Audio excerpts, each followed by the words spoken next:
What does it mean that human beings are a storytelling animal? Today, I've got a guest with me who's written one of the most interesting books I've read in 5 years. In fact, I consider it what I call a game changing book that shifted the way I think about stories. We're going to get into that. What I think you'll find real interesting as well is this is the channel of a Christian apologist.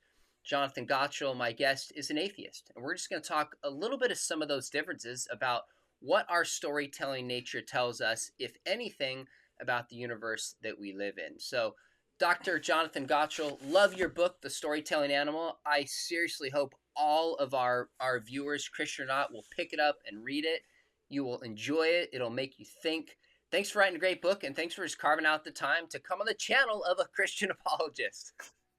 Oh, I'm very happy to be here, and thanks for those kind words about the storytelling animal. Well, it's excellent and it's well deserved. So let's start, since we're going to talk about stories, let's start with your story in the sense of what first got you interested in just writing on the natures of stories and what they reveal about human nature.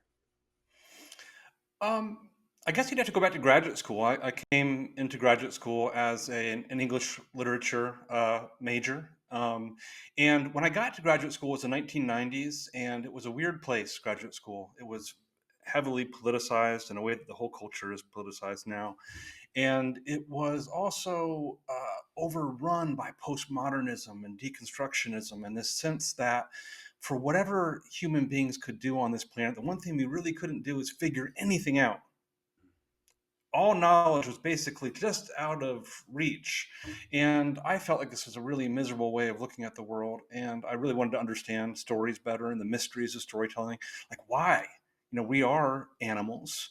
Why does this strange sort of animal spend so much of its life absorbed in storytelling? And especially, why do we spend so much of our life absorbed in fictional storytelling? Hours and hours a day. Almost everybody in the audience here will be spending hours a day absorbed, hanging on the fake struggles of pretend people every single day. Fiction is this weird, weird mystery in human life. Why aren't we spending that time, working or pursuing the love of our life or learning a language or doing a million other practical things? And it can't be just, well, it's fun. It has to be a deeper explanation than that.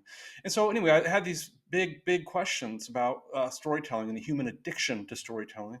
And I was kind of despairing of answers to these questions from within the humanities. But then I started looking a little more broadly and I said, hey, there's this thing called the scientific method. And maybe we can apply that method to this unconventional subject. Can we just go raid the sciences and steal their methods, steal their data, steal some of their theories, apply them to the subject matter of the humanities, and try to get some more reliable and more durable answers to these big questions? And the storytelling animal and a more recent book that I wrote called The Story Paradox are sort of the culminations of that work about taking this new science of storytelling that's emerging and bringing it to a broader audience. It was the kind of book again where lights just went on for me. And I was like, oh my goodness, why didn't I think of this? And now I see it Yeah. everywhere, Jonathan. Everywhere Oh, I see cool. stories in a way I didn't Yeah. before. And we're going to get into that, but I know our audience will just be interested to hear that you describe yourself as an atheist. Would you Did be able I? to explain what you mean by an atheist? Because there's debate about that term, and maybe just Yeah. your story of how you became an atheist. Did I? I mean, just it's been a while. The storytelling animal is now close to a decade old. Um, do I describe myself in the book as an atheist? You know what? That's a fair question if you use that term. Yeah. Maybe it was an assumption or an interview that I heard. So Okay. if you don't use Yeah. that term, pick the term that better describes you. Probably. Okay. I'll tell you the honest truth here. I define myself as an agnostic, Okay. which is of course the meaning of that word. It's like I'm not really sure whether there could be a higher power. Maybe there is, maybe there isn't. I don't think the evidence allows us to decide either way. A lot of people now are talking about maybe we're in a simulation. It seems like all the smart people in the world now believe we're in a simulation, and that means there could be Right. some geeky alien computer programmer who's made us all, and we're all inside the matrix. But he's just a geeky computer programmer, but he'd be God. Hmm. You know, so I mean, I'm not endorsing that view, but I'm just saying that, okay, that could be the answer. I'm not sure. So I don't think the evidence allows us to reach an answer. If I'm being totally honest, I don't want to be cagey at all with your audience. Um, one way I have of talking to people about this is to say, if you had to bet, what would you bet? You had $100, what would you bet? And I know what you would bet, and I would bet. I'd bet my $100 that on a secularist view of reality, that there's not a higher power. That's totally fair. I heard an interview you did with Michael Shermer on his channel. Okay. I've actually Yeah. had a kind of two informal debates with Shermer probably Oh, 12 okay. years Yeah. ago that were really fun. Oh, And yeah. I bet you guys would be great together. it was fascinating. I thoroughly enjoyed it for a Oh, number of good. reasons. And Yeah. in that interview, you expressed concern that you may believe certain narratives that are not Hmm. true. And I remember, and Yes. I feel that way all the time. I'm like, what ideas about politics, about history, about anything Right. do I believe that are not true? Now, when it comes to the big questions of life, there's certain things that I do, books I read, guests I talk with, to try to make sure on the big questions I'm not adopting, and like that's not one of the narratives that I believe that is false. Are Yeah. there things that you do on kind of the agnostic narrative, if we could even call it that, to just make sure it's not one of those that you've bought unknowingly in the way you express that concern to Shermer, if that makes sense? Yeah. Well, I guess we were talking. Sherman and I were talking about my more recent book, The Story Paradox, and one of the nightmare visions I had in this book. Well, the book is sort of about the storytelling animal is sort of about the brighter, happier side of That's storytelling in human life, and the story paradox is more about the darker, less appealing, more dangerous side of storytelling life, side of storytelling in human life, the way that it can lead us towards irrationality, the way it can set us against each other and make us fight.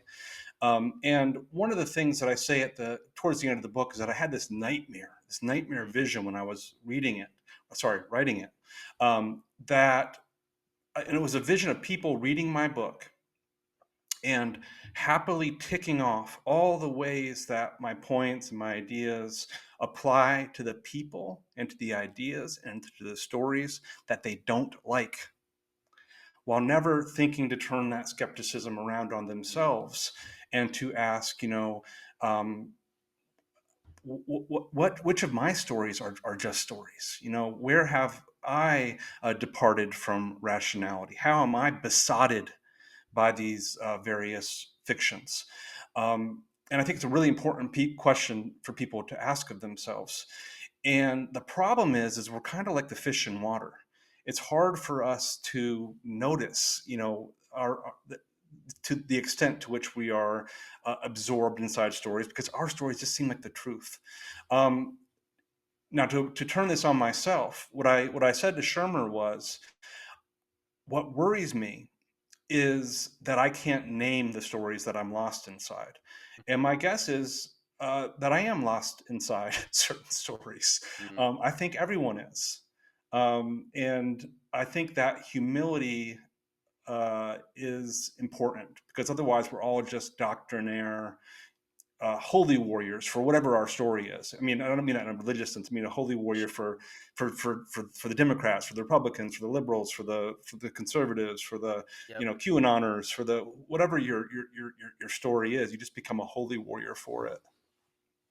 That, that's great. And by the way, I read your book, The Story Paradox. Ah, yeah. Thoroughly enjoyed it. Maybe we could follow up and have a conversation if you want to. I'd love to explore what you describe as the darker side of stories too. There's Okay. a ton there we could go into. Let's jump back to the storytelling animal and make Sure. sure the viewers who maybe haven't read it understand what we mean. So, when you say humans are storytelling animals, what do you mean by that?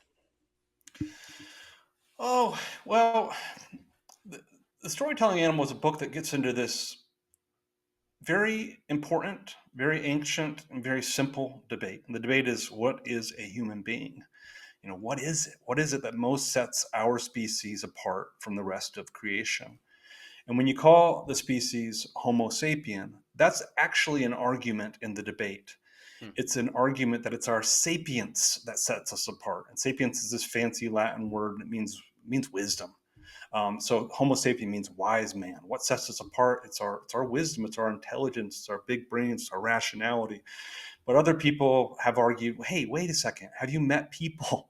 Really, we're not all that wise. We're not all that reasonable. We're not all that rational most of the time. If you turn on the TV and follow politics at all, Right. um, really what sets us apart, these people will say, is not our big brains. It's the sophistication of our culture. It's the sophistication of our languages. Maybe it's our opposable thumbs. Maybe it's our upright posture. They name a litany of different things. And I'm not here to argue against any of those things. I'm just here to say that there's one thing of equal stature that tends to be left out of these debates, and that's the way that human beings live their lives inside stories. So Homo sapien, that's not a very bad definition for the species. I'm okay with it. But Homo fictus, which is fiction man, story man, I think that's about equally accurate. Man is a storytelling animal. Gotcha. So let's unpack this a little bit. I think when I was reading your book, when the light turned on for me, when you start to explain just the ubiquity of stories, how songs are stories, commercials are stories, political campaigns are stories, and when Right. humans communicate, like you even start the story paradox by telling the story of just observing people in like this restaurant or this bar, and people are flailing their hands. What are they doing? They're telling stories. Yeah. So maybe just kind of give a synopsis of what you mean and how you see the ubiquity of stories just in human interaction.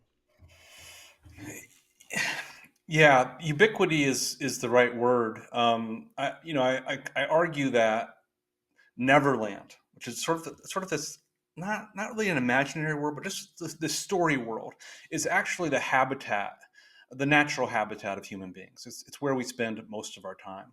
So, according to Nielsen, for example, the average American is now spending almost 12 hours per day consuming media. Wow. That number is so big that I almost can't get it out of my mouth every time I say it. This can't be true, but it is true. 12 hours per day. Not all that is storytelling, but most of it Sure. is storytelling. It's storytelling, and 4 or 5 hours per day of TV alone. The average American is getting all of its story, even if it's nonfiction, if it's documentary, if it's a news program. This is still storytelling. If it's a history program on the History Channel, it's still a historical narrative. It's still storytelling. We have our magazines, we have Instagram and Facebook, where we're trading stories, or trading links to other people's stories. We spend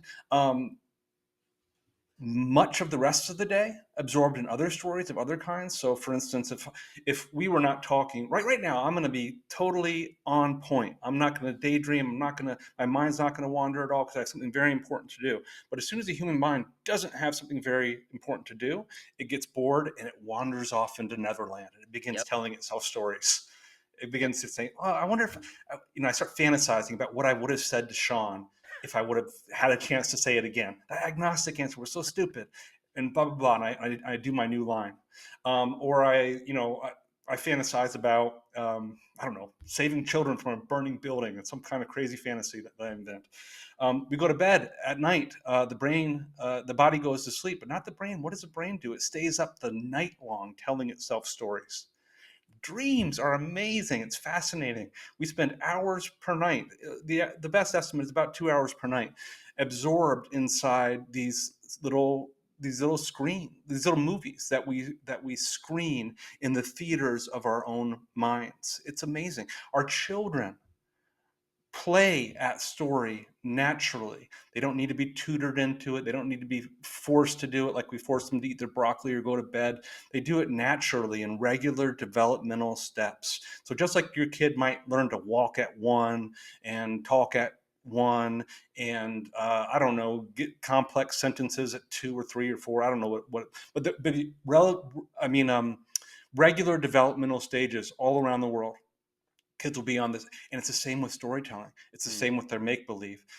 They develop skills in make believe at exactly the same developmental stages all around the world. So story is deeply natural to humans. We think of story as very cultural. The literature department covers it, and it's a jewel of culture.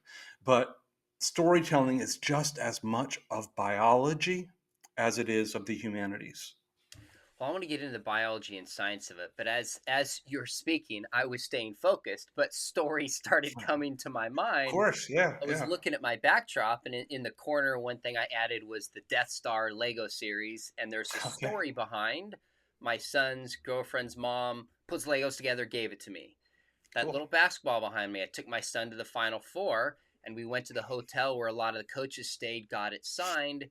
There's a story behind that. In fact, you Yeah. can't see these basketball Nike shoes. A story. I was speaking Hmm. at an event, and this guy just gives me a free pair of like really expensive, nice Nikes as a total gift. Like there's Yeah. stories. I'm sure the books behind you, who gave them to you, how it affected you, your relationship with the author. There's just stories everywhere. Yeah. Yeah. That's what I loved about your book.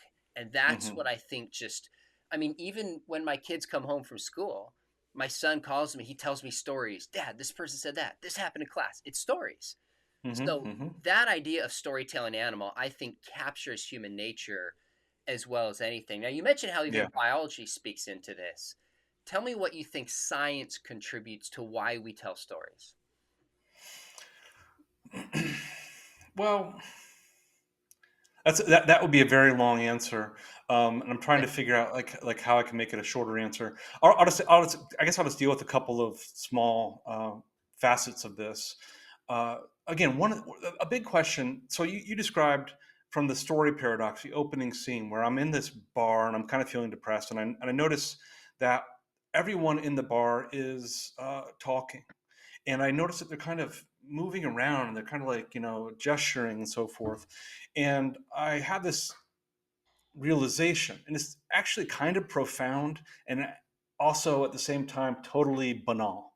And the profundity of it and the banality to it is like, why are these people talking? What the heck are they doing? Why are they here? And they're all blah blah blah blah blah. And I had this word come into my head, sway, because the people are kind of moving, and sway means you're moving this way, but it also means influence. It means power, and people are talking because they're trying to influence each other.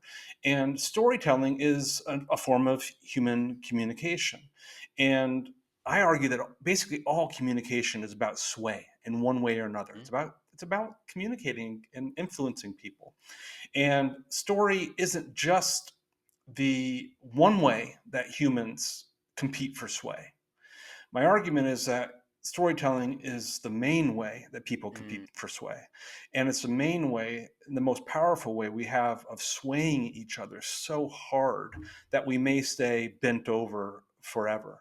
So I see storytelling as sort of a tool that we use to influence other minds. So you use a screwdriver to, influence the world, to make some sort of change in the world.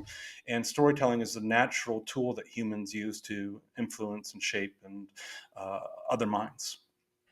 that makes sense. I think you and I are close in age, roughly, because when I went to college, everybody was talking about in the mid '90s. Everyone was talking about postmodernism, how Yeah, how how big that was. So I think we have right.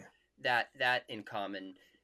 You also express when it comes to stories this concern that if you move from kind of humanities to the sciences, it becomes like cold statistics and the heart of a story gets lost.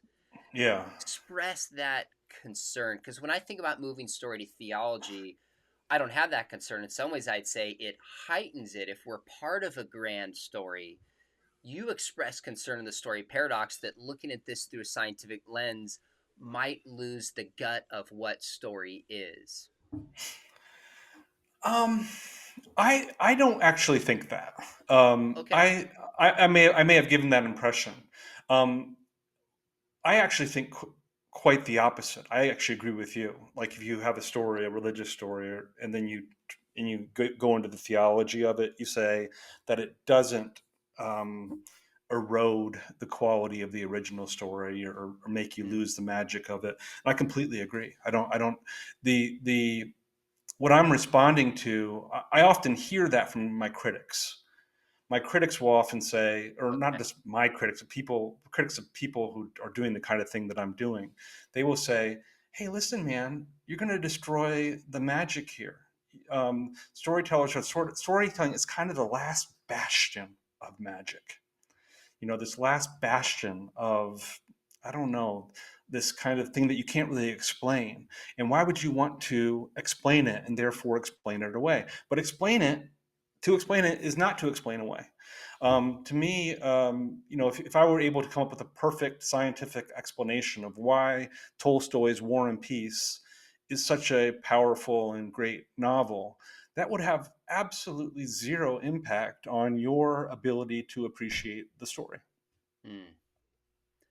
That's fair. I think in the story paradox, you're responding to that criticism, but Could it be, yeah. makes sense now that that's not the position you hold. Very, very interesting.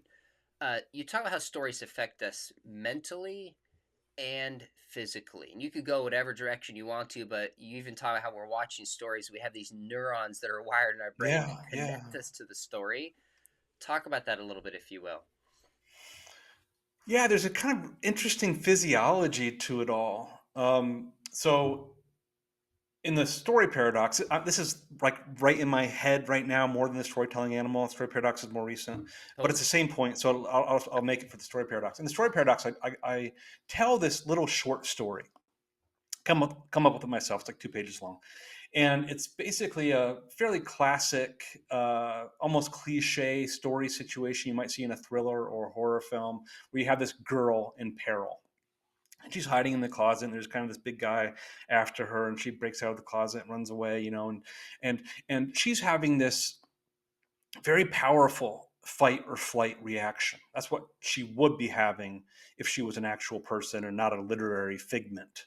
And what's interesting about this is that the viewer of the story, if it was a film, or the reader of the story, if it was a movie, if you could, boy, I just screwed that up, didn't I?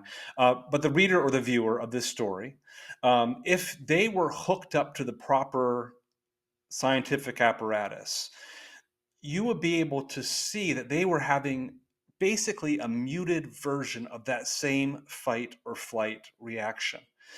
So our cortisol levels would be higher watching that, the stress hormone cortisol.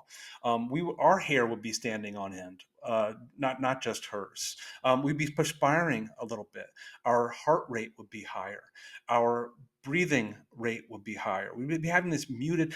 One thing that's really fascinating about this is when you're having a fight or flight reaction, your tolerance for pain increases, That's because interesting. yeah, and the same thing happens to the consumer of the story.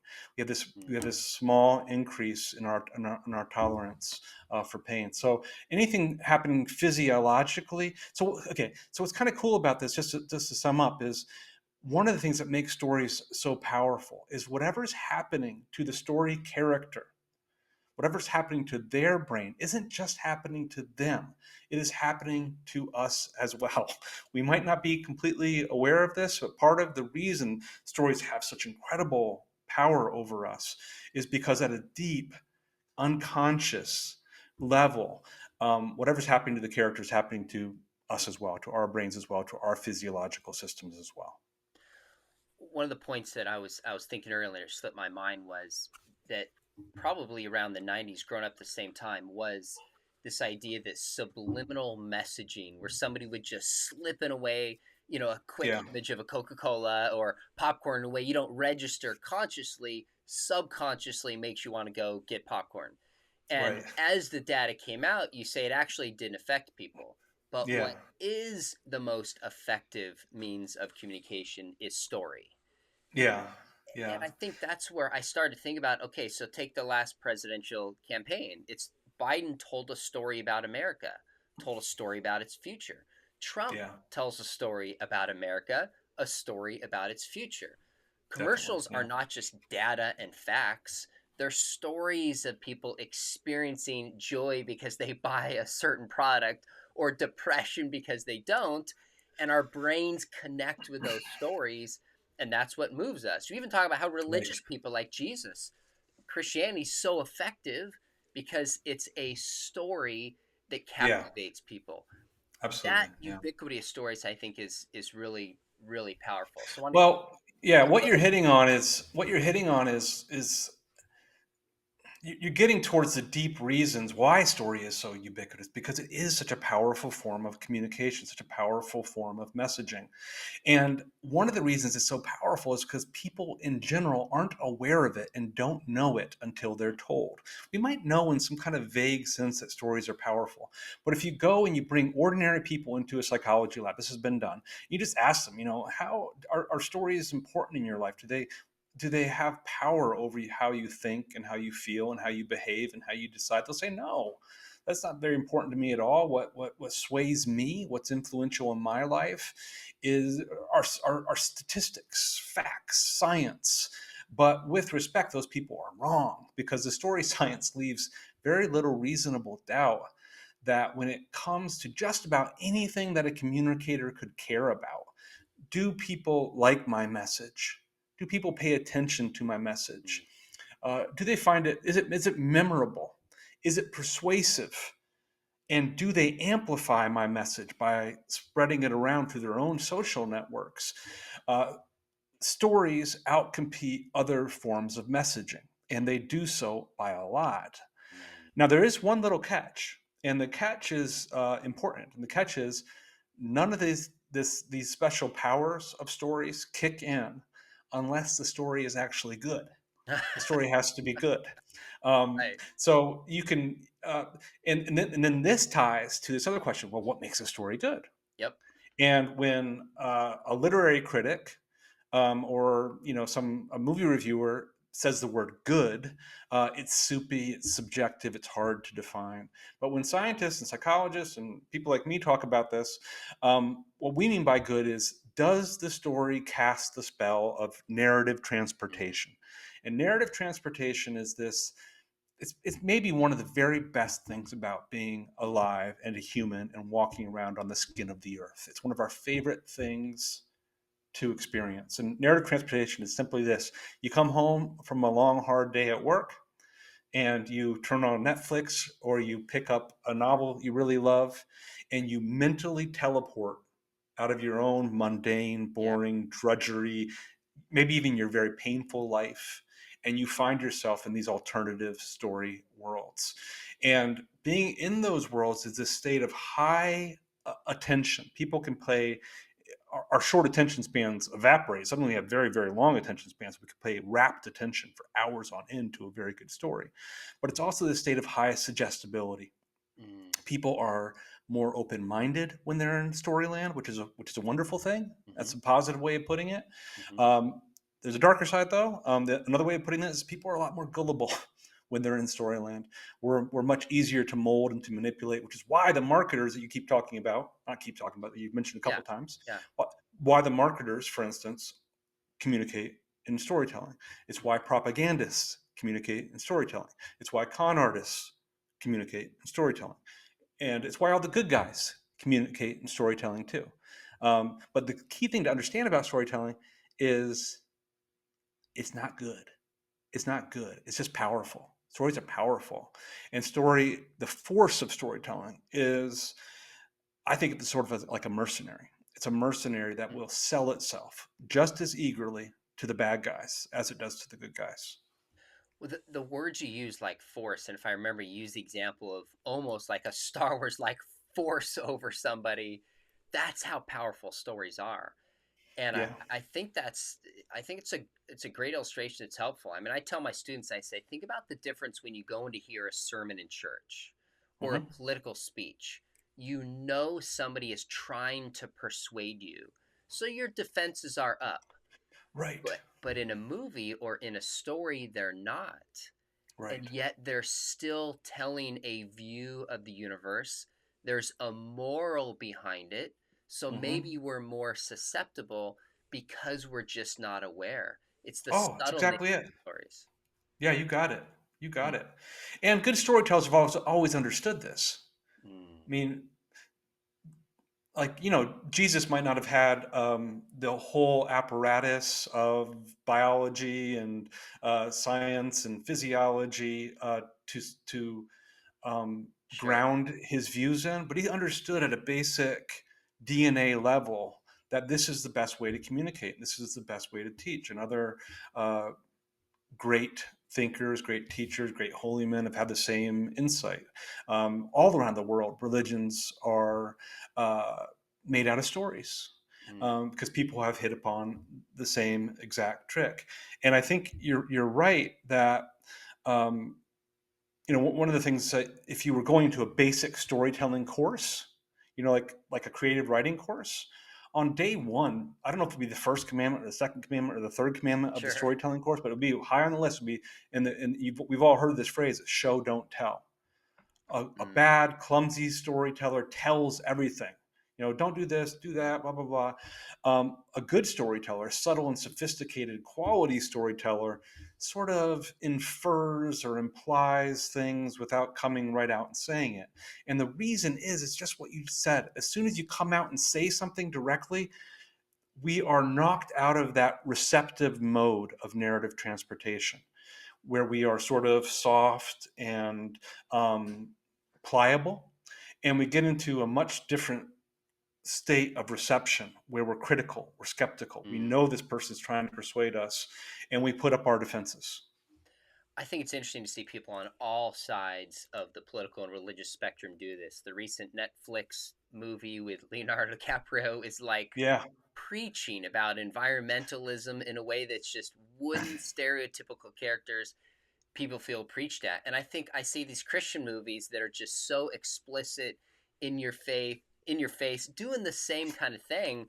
It's yeah, almost like we feel like we have to say explicitly what we mean to yeah, pat ourselves on the back, but it ends up being less effective than what we're yeah, actually trying to accomplish. It right. seems to me. Now, let me ask you this. You talk about this common structure of stories universally, and that would be not only across cultures, but across time, across religions, across ethnicity. What is that common structure that we tend to see in stories? Yeah, I would also add you'd see it across genre. So you'd see it in Oh, fiction storytelling, okay. nonfiction storytelling. You'd find it in little children's make believe. You'd find it in Mm, dreams. You'd find it in mm, the gossip stories you might trade around the water cooler. So again, I have to find a short way of talking about this. But what's a story? The most basic definition of what a story is a story is it's what happened. A story is an account of what happened. That's the most basic thing. Yeah, but for a story to be good and like to kind of get our attention, it has to be an account not only of what happened, but what it all meant. Stories are the natural meaning making tool for human beings. It's a little more detailed, though. I think um, for well, here's one way of putting it. We think of storytelling as this sort of endlessly creative art form. mm, And in many ways, it is. But no matter where you go in the world, and no matter when you go there, and no matter what type of story they're telling, you always find the same amazing thing. And I find this wonderful and beautiful.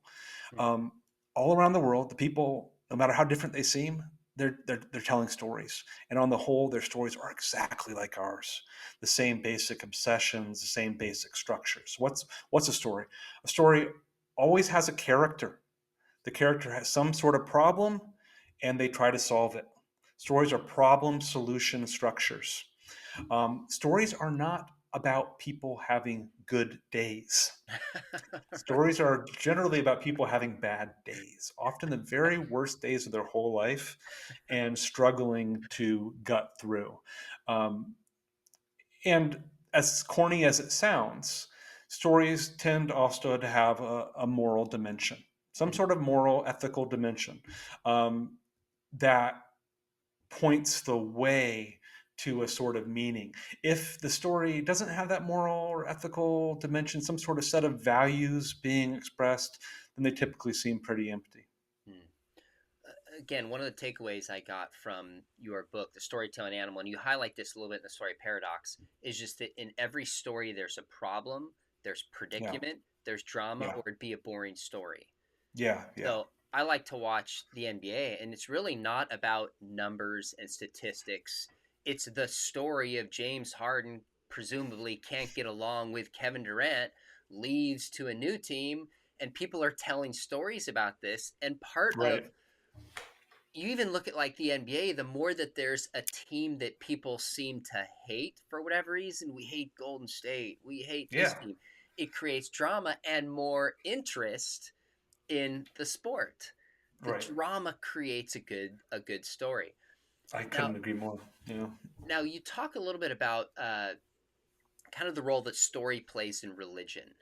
So you could approach this historically, sociologically, scientifically.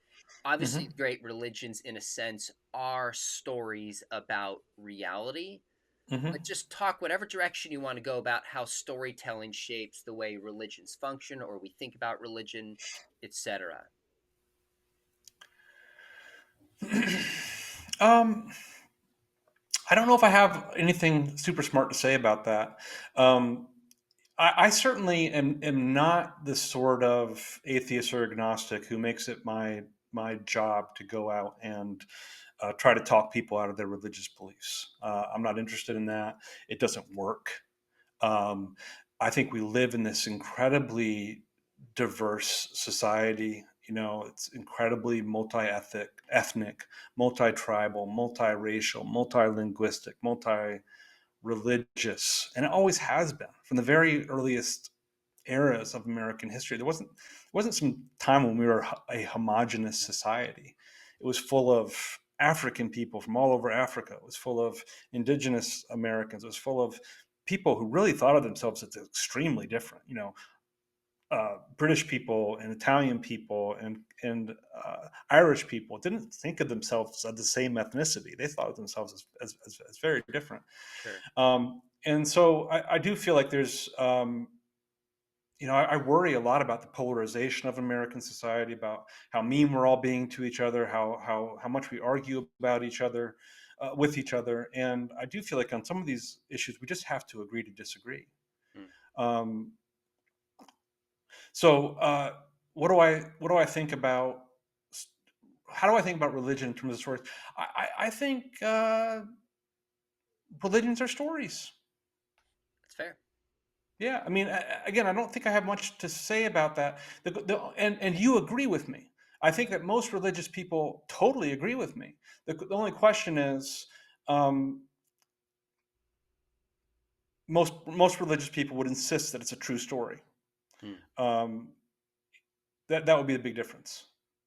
Fair enough. That makes sense. So, all stories you talk about in your book have authors to them because there's a structure that has to be an author. Would you consider, even if you don't define yourself as an atheist, would you consider atheism a story?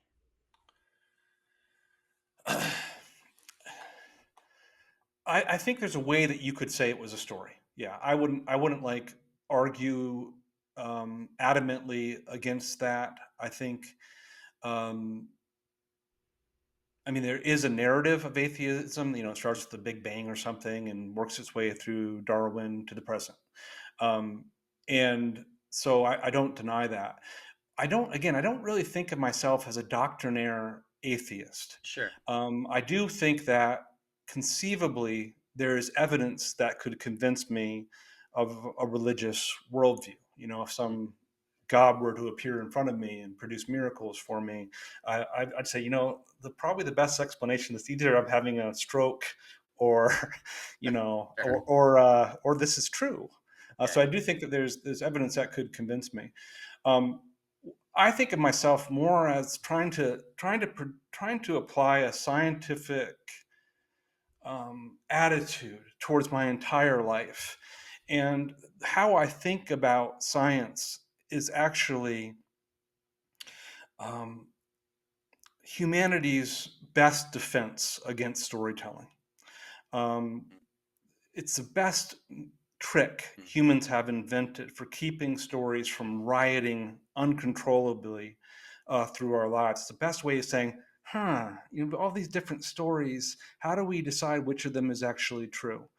And again, for me, the scientific method is the best way of the best trick we've come up with for determining what things are true and what things are not true.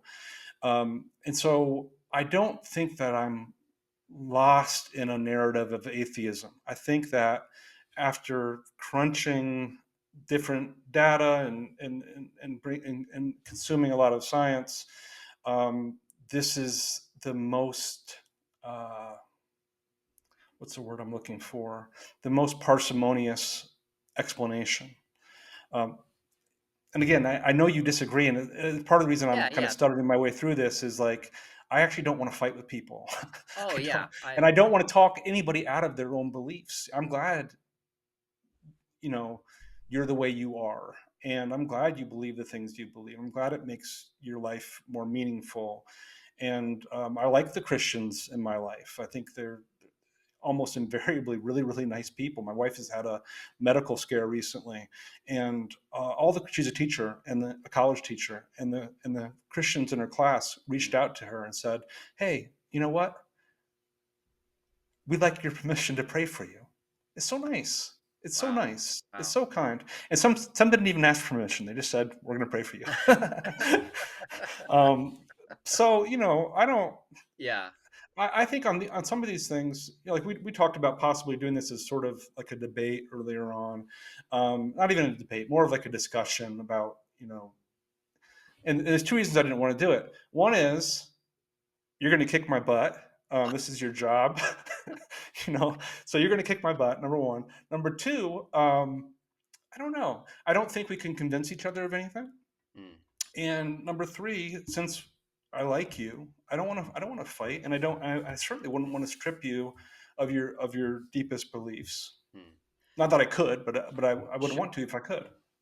Well, I really appreciate your willingness to come on and talk about this stuff. One of the things I try to do on my channel is just get clarity. And I think Yeah, sometimes for the reasons that you mentioned, because things are so divisive, we're afraid to even have these conversations and just say, here's where we differ and here's why. But I yeah, think hopefully as we're modeling you're willing to do that, is we can say, hey, here's how I make sense of something.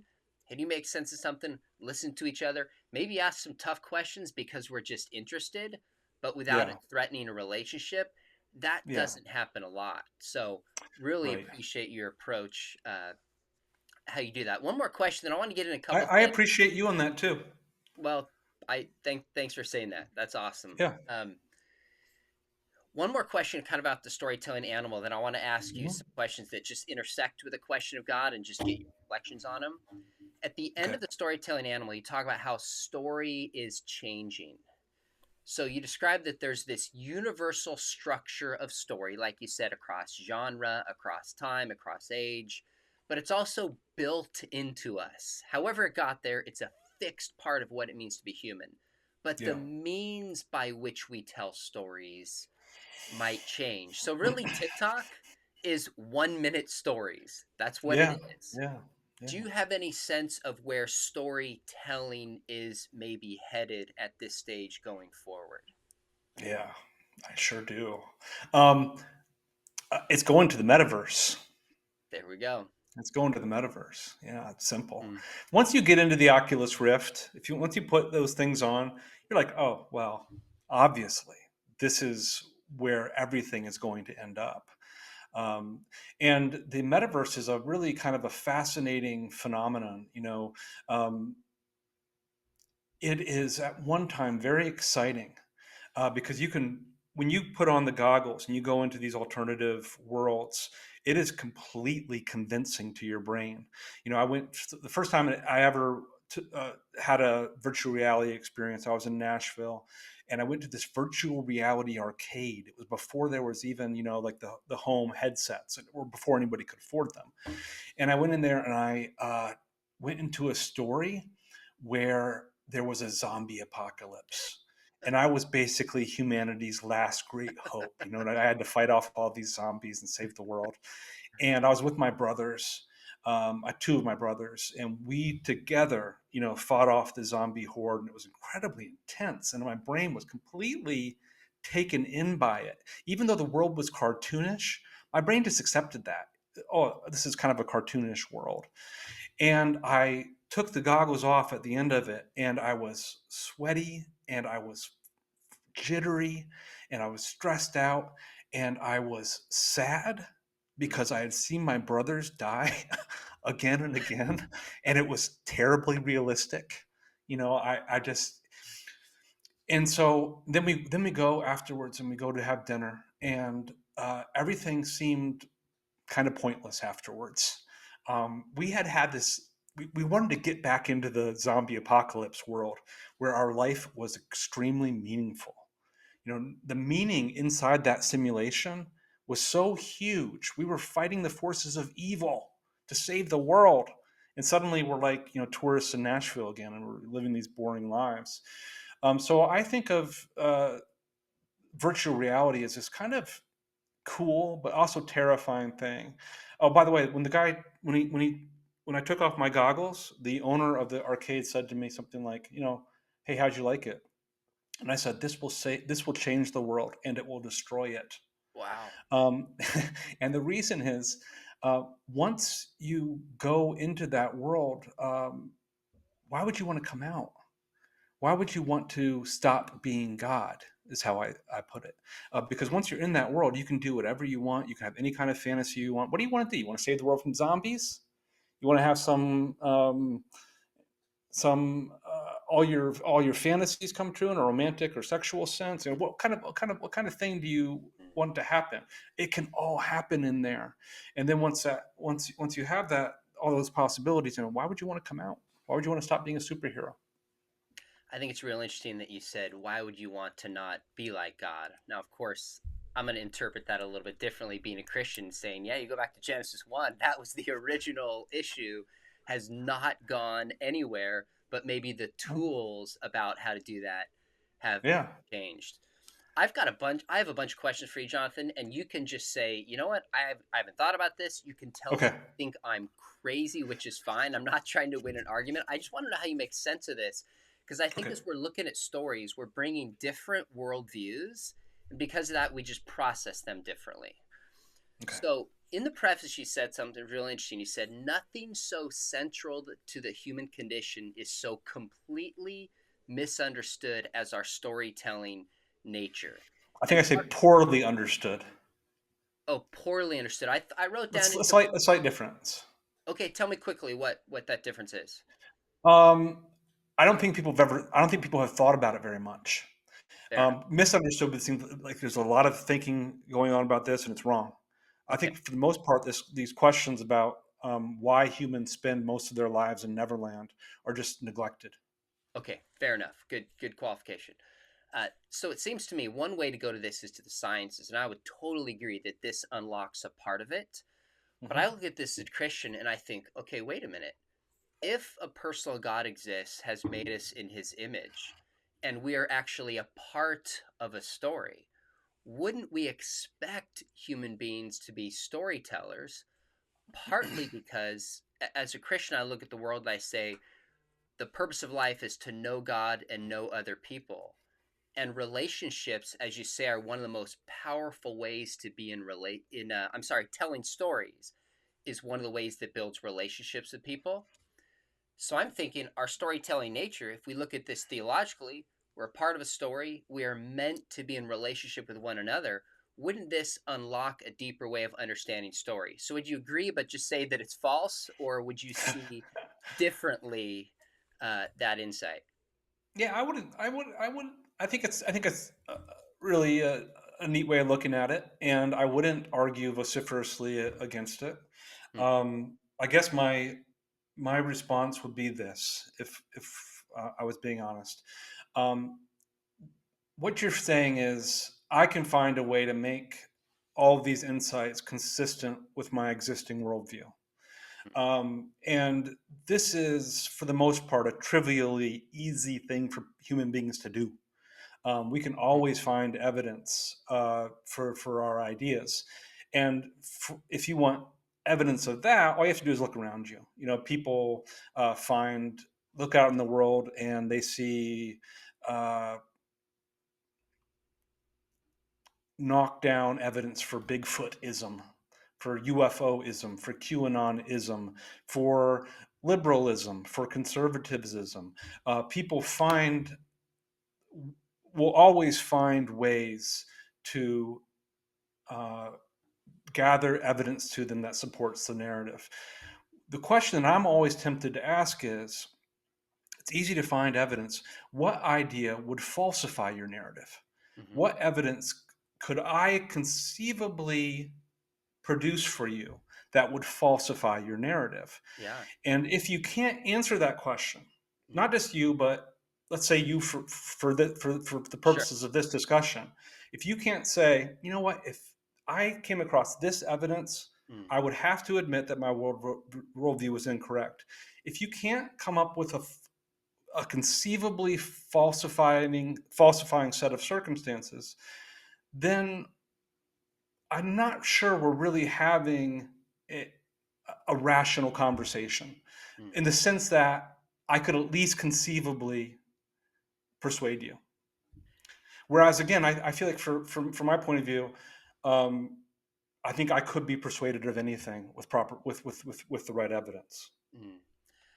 So I think that criteria of falsification uniquely, and again, your instinct is probably, well, you're Christian, so you're fitting this into your worldview, which is fair. Yeah, But Paul writes in 1 Corinthians 15, if Jesus is not risen, Christianity is in vain. Like Christianity is right. uniquely tied to a Yes. historical event we could test in different ways. It's Yeah. almost like to me, Paul is saying, test this and look at it and consider it.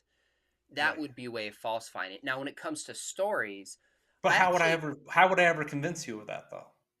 well, there's two separate things. One is what would convince me, and Yeah. separate is something falsifiable in principle, right?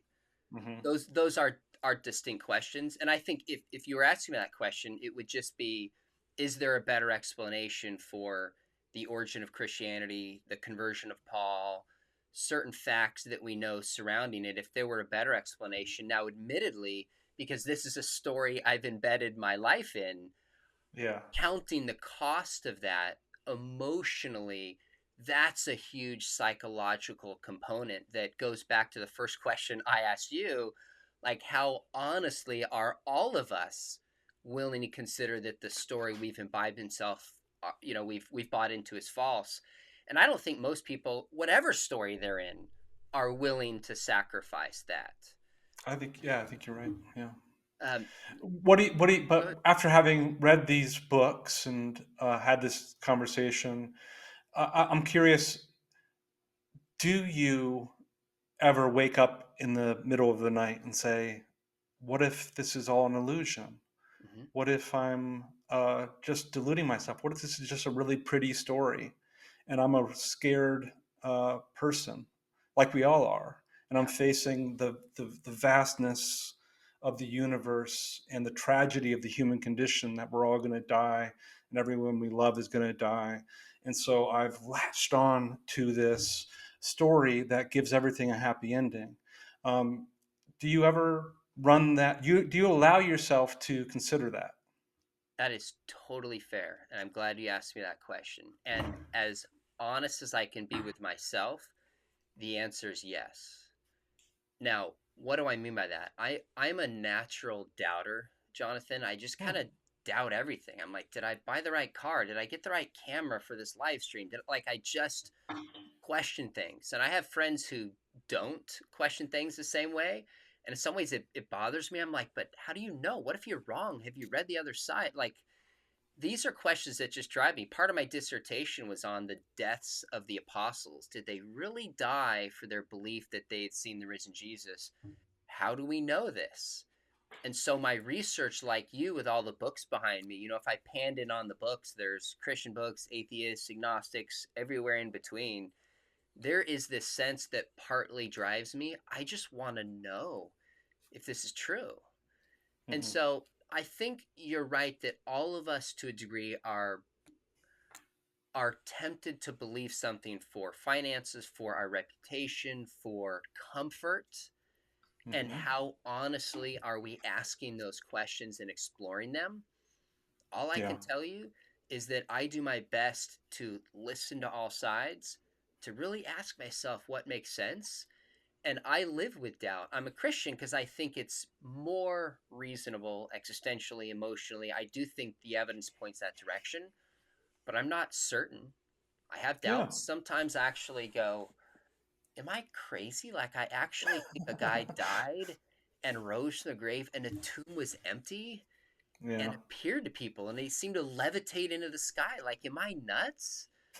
So, Yeah. yeah, I do. So, let me, this is a question I was going to ask at the end, but, Hmm.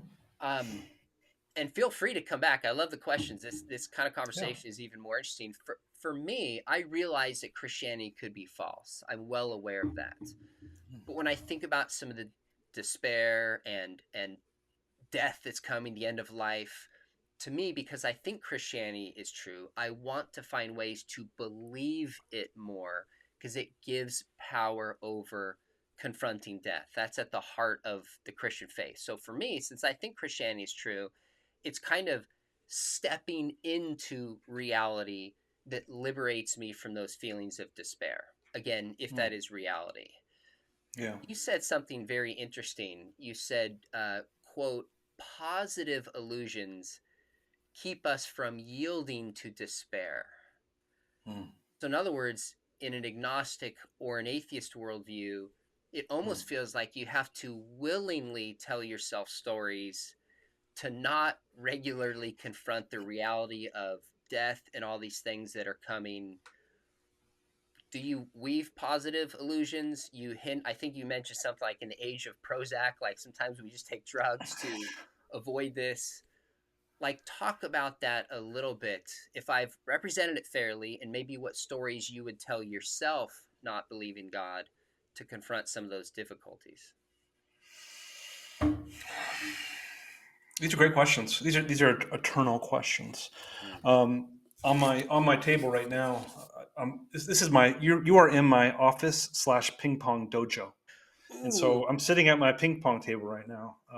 I used to, my last book before this one, before the Story Paradox, was a book about cage fighting called The Mm. Professor in the Cage. And I sort of became a fighter. It was a sort of a participatory journalism book, but I hurt myself so much doing it that now all I can do is play ping pong. So, but on the ping pong table is this book, The Practicing Stoic, Huh. a philosophical user's manual. And oh my gosh, this book is so packed with deep, deep wisdom Wow. from the ancient Greek Stoic philosophers. I think I would recommend it to anyone in the audience, anyone who's alive, really. It's completely um, it's not a religious book. These guys were immersed in a pagan religious system, but for the most part, they're not really interested in that stuff very much. But it has this sort of deep wisdom about the human condition, and I'm reading it and I'm feeling like, oh my gosh, these guys 2,500 years ago, they were asking all of the big questions about life, and they were coming up with all of the right answers. um, and so I was sort of feeling very positive about it. And then about halfway through it, I was like, oh no, this is a catastrophe. This book is a catastrophe. Because a lot of the problems humans face today that I face today, that you face today, we have a tendency to think there's something new about them. That like there's Yeah. something new about despair or doubt Yep. or dissatisfaction and the fact that we can't ever seem to quite get happy. And you find out in this book that these guys living 2,500 years ago or 2,000 years ago were dealing with exactly the same problems, despite the fact that they were all living lives of enormous privilege. These are all like upper class type guys, some of the most powerful men in the world, in fact. But at the end of this book, it's very depressing. And it's very tempting at the end of the book to say, boy, it'd be nice to have a story to get me out of this despairing sort of situation. And I think that what I'm saying probably has some relation to your question, but now, since I've meandered on so long, I've actually forgotten what the question was. And I'm Well, wondering if you could remind me. that's okay. It was about the stories we tell ourselves to deal with Yeah. reality. So you had this quote about telling positive illusions Yes. keep us Okay. from yielding to despair. So without God, is it just Yeah. telling yourself stories to distract from the inevitable? or maybe more a stoic approach would just be learn to control my emotions in the reality that death is coming. Yeah. What stories do you tell yourself when you find your mind wandering to death is inevitable, cannot stop Oh, this, yeah, right, you know? right.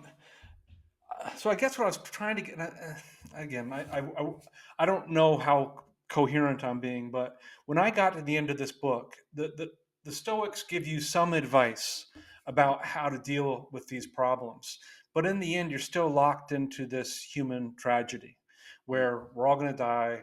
Nothing is very, no, there's no point to anything, and mm, there's two solutions to this problem. One is you can come up with these hacks that the Stoics came up with, these sort of mental hacks about how to think differently about these issues. The other thing you can do is you can come up with a story, and you come up with a story that says, no, everything is actually very, very meaningful. Everything is deeply meaningful, and mm, we're not all going to die as long as we play by a certain set of rules. We're all going to live forever in perfect peace and prosperity and happiness, and all of our beautiful little children are not going to die, and we're going to be there with our parents in the afterlife and so forth. And the problem with that is, for me, is I don't believe it. If you can believe it, it's a great thing to believe. mm. But for me, I just can't decide to believe something like that because it sounds too good to be true. Mm. And and as you know, I don't think the evidence is consistent with it. Yeah, that's totally fair. I was just looking for your take. Can I? We're bumping up against the hour that you promised. Can I ask you one more question? Then I'll just let you Of answer. course. In Yeah, some of ways, you've course. probably already kind of answered this, but I guess I want to sum up for our audience so they just see the difference, kind of how we approach this. I don't think stories prove God, our storytelling nature prove God or prove away from God. I don't think the common structure of story is the kind of proof that would meet the criteria you said that would falsify. I think we'd have to look within those stories if they tell us anything about reality that we can in fact investigate. Yeah. But as I look at story, I think kind of in a C.S. Lewis way, and I think you cite him, so you're obviously familiar with his words, that it suggests something about the kind of universe that we live in. So to Yeah. me, I look at the common structure of story that it seems to be objective and universal and not malleable. I think, does that Hmm. suggest something about the objective state that we're in a story? But then I look a little further, you talk this, and I go, okay, it's not just a story, it's a story with a moral focus to it. That there's a moral of the story, that right and wrong and justice is embedded into this. But Hmm. then, third, you talk about how there's also people doing something wrong that diminishes, like they have a sense of guilt. And that we need, I think there's a quote, it says, we have this need to see ourselves as the striving heroes of our own epics. Our own epics warps our sense of self, that we Mm. want to see ourselves as being justified. Yeah. And I look at those components, I say, okay, there's an objective feature to story. We live in a moral universe. We need to have a sense of justification as a part of it. And then you look universally at some of the greatest stories, even recently in Endgame, and the way that salvation, for lack of a better term, is brought is through human sacrifice as an act of love. Now, of course, as a Christian, I look and I'm like, yeah, that's because we're a part of a grand story. There's a thing called sin, and we do feel guilt because we're guilty, and sacrifice, and ultimately justification is through sacrifice. Iron Man, it's fictional. Jesus is actually historical. Now, I'm not saying this proves anything. And at this point, you probably think I'm crazy and you're like, why did I come on this guy's show? Not at But all. I Not just at want to all. know in your mind as you look at that, do you think that's crazy? Is there part of you that's like, I wish I could believe that. I partly want that to be true, but I just think it's false. Tell me your thoughts as you hear it kind of packaged that way. Um, I don't know if I'd like to believe it or not. I think no, I think it's rather a pretty and comforting story, and I Mm, think it might be better to believe it than not to believe it. Um, I think that the structure, what you're saying, made perfect sense to me. Actually, I do think that everything that I write about in my book is perfectly consistent with your worldview. mm, Nothing in it is inconsistent with your worldview. mm, Um, I would completely agree with you. It's also not inconsistent with my worldview, as you suggested. Mm-hmm. Neither one of us is getting falsified here. I see these universal structures of storytelling as reflective of universal specs of the human brain. We all have the same types of brains. Evolution gave us the same type of brains, and we're naturally attracted to the same sorts of stories. We are a naturally ethical animal. We have to live in tribes and groups together, and there have to be rules, values, morality that keeps us bonded together rather than killing each other. Um, so yeah, I don't think that either way. I don't think there's no catastrophe in the storytelling animal for a religious or a Christian viewpoint. There's nothing you would read there. I don't know if I say anything snide about religion. I hope I don't. It's possible that I do. I was in a crankier place about religion in 2010 than I am now. Uh, By the way, you don't at all. I didn't pick up okay, on good. that one bit. In the story paradox, there are a couple things I was like, oh, I'd like to explore that and see where that comes from Yes, a little bit, yes, yeah, which is fine. Maybe we'll have that follow up conversation. But I really appreciate you articulating that. My goal here, again, was not a debate. I want viewers, Christian or not, number one, to see two people who have a common love for story, who have a yeah, lot in common in this area, professors, researchers, thinkers, but that we process this differently. And we can just have a cordial, thoughtful conversation, honestly, about the issues that matter most. What does it mean to be human? Is yeah, there life after death? Does our storytelling nature suggest something about the universe itself? Or is it better explained through an evolutionary lens? Those are the big questions. And I think anybody watching today, I feel like, I hope you do too, is going to say cordial, interesting conversation, respect. Now they have new tools just to think about this. So I want to suggest again your book, The Storytelling Animal. Jonathan, I think it's fantastic. I sent you a blog that I wrote with this. I think the blog was in 2017 where I called 5 game-changing books. And I listed this before we oh, met, cool. before I thought about interviewing you. I think it's that good. Your recent book is fascinating. The Story Paradox. I think you revisit some of the same ideas, That's go right. into a little bit of depth, but now you're talking about here's how stories can go bad to manipulate and conspiracy theories. And we're seeing that all over the world today. So maybe at some point we'll follow up and have that conversation. But again, encourage my audience, pick up The Storytelling Animal. It's really good, or at least minimally watch the lecture that Dr. Gottschall did describing the storytelling animal. He did a great TEDx lecture. With that said, thanks for carving out the time and joining me. Sean, I really enjoyed it. You're a really great guy. Thank you. Those of you watching, make sure you hit subscribe. Part of the goal of this channel is to bring clarity on issues and to show charity on some of the issues that matter most. And let me just tell you, there's some very interesting conversations coming up with Christians, with people with very different backgrounds than I have, trying to do this very thing. So, Jonathan, hang on just 1 minute. Want to say thanks, but really appreciate you joining me. Thank you.